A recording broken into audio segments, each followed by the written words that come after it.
none of us can figure out why they ever did it in the first place. But we're talking about retirement health fund benefits for postal workers that have not even been born yet, because that's 75 years into the future, and we're certain that it's very unusual. There was a congressman named Davis at the time who put that law through, and where none of us have done the research to really figure out what was behind that in the first place. I would be interested in looking into the congressional record for Davis's statements at the time and legislative intent on that.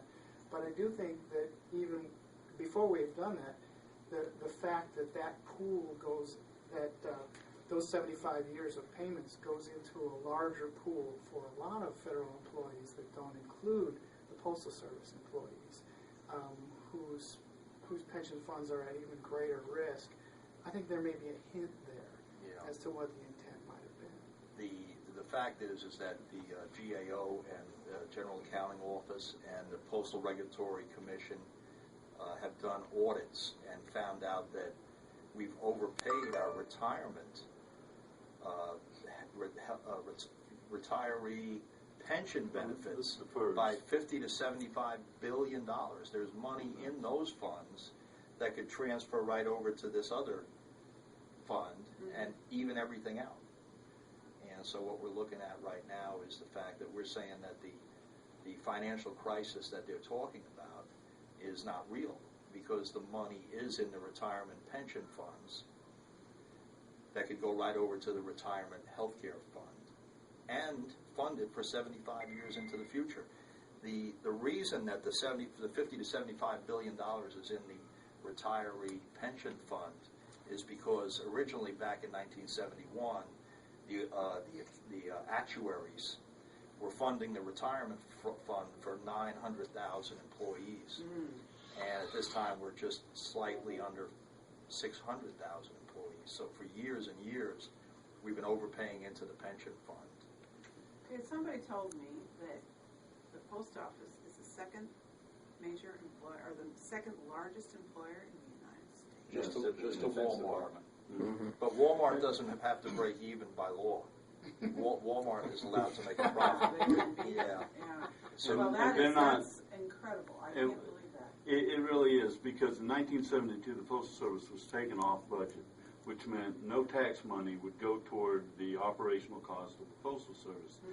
From that point to date, the Civil Service retirement system, which ended in '84, and the FERS, the Federal Employees Retirement System, began in '85, which mandated that federal employees would pay into Social Security. Civil service people did not.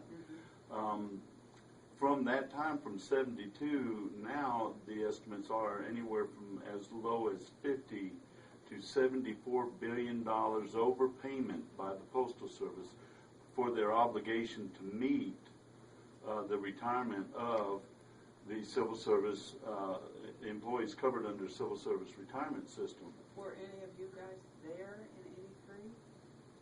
'83? No, not this room. You were there in '83? I was delivering mail in '83. You were delivering mail in '83. And could you choose then?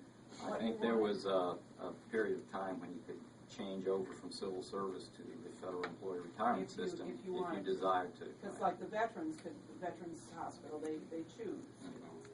Just curious. But there was a closing. I think there was a window on. Oh, there was. I mean, that window is coming. There was a big debate at the time, of course. The other thing is that so then FERS, the Postal Service has overfunded FERS by $6 billion since '85. Overfunded, more money in there than what's needed for the current retirees, FERS retirees, and projected what they need to put in to keep it going, keep it solvent. So it's overfunded $6 billion in the FERS, and in '06, the act he was referring to was called the U.S. Postal Service Enhancement and Accountability Act. Now, I don't know where the enhancement part of it was, but that was the point which they mandated we pay $5.5 billion for the health care cost of future retirees, And that's something that no government agency, federal, state, or local has to do. No private business has to do. Why it was placed on the Postal Service, one can only conjecture. We can, but it is what it is. If we aren't forced to make that payment for this year, this month, we're not in the red. We're not in the red. We're not in the red. We don't have to close any post offices. We don't have to cut back to 5-day delivery. We don't have to consolidate and move mail processing from Gainesville to Jacksonville or Lake Mary or wherever. And ICE's bill requires that if it's passed, it requires that delivery be reduced by 75% over the next 2 years. So if the Postal Service isn't going to deliver mail, what are we going to do? I mean, right now, 2 years, I'll give you an example. 2 years ago, a clerk in Newberry, name's Lori, she was telling me, she said, a man came in, he sent a package with FedEx. She said, it cost him $25. She said, Bob, we would have sent the same package, same service for $9 less. It's one thing to be lower than your competition, but when you're not allowed to raise your rates to meet your operating costs, you're going to go into trouble.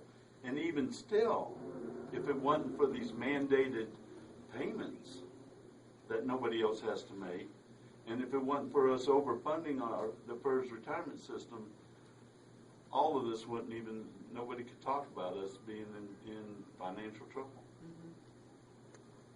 So today, your rally was for this bill. It wasn't necessarily the closing of the distribution. That as well. Okay. Yes. All right.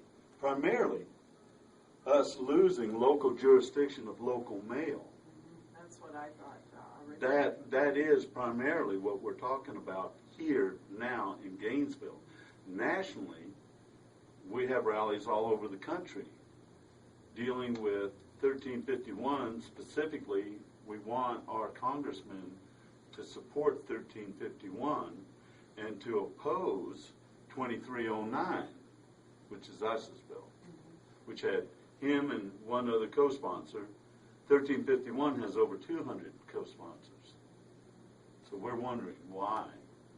Why isn't this moving in the direction that it should go, which is keep the Postal Service, keep our jobs locally, processing local mail, our jurisdiction.